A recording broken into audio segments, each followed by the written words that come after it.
Hi everyone and welcome to another vlog.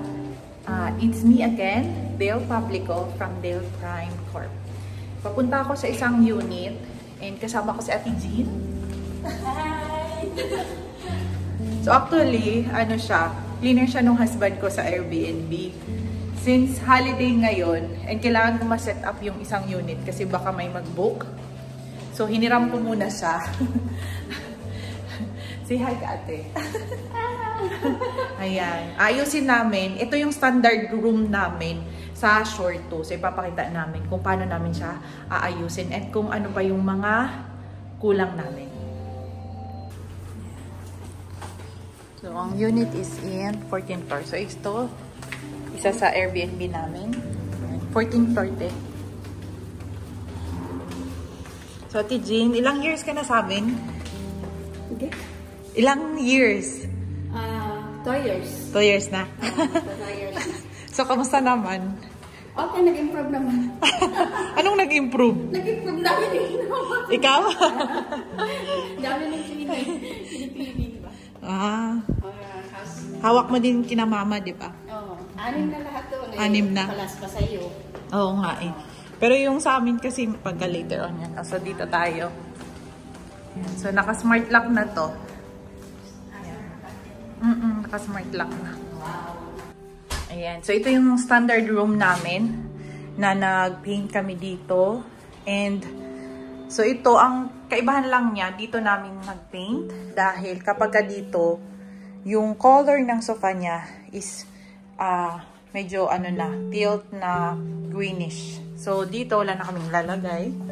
TV. And ito. Black kasi yung cabinet nito. So, ginawa namin yan. Pininturahan muna namin. Yan. So, nagmo-moist. So, kailangan siyang punasan. And, nag-restore kami. Yan. So, ito.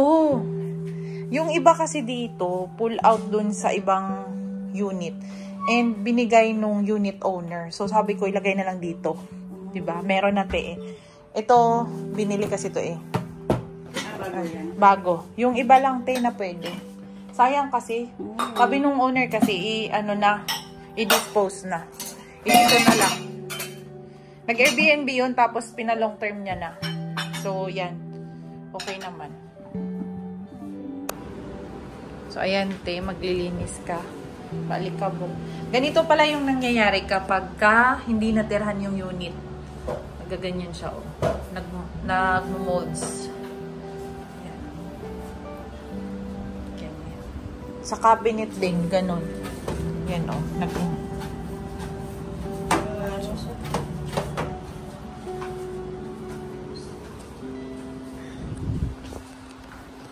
Simple lang ang design. So, standard room, parang hotel. So, yan. Lilinisin ni ate. May bidet, may towel rack. Yan.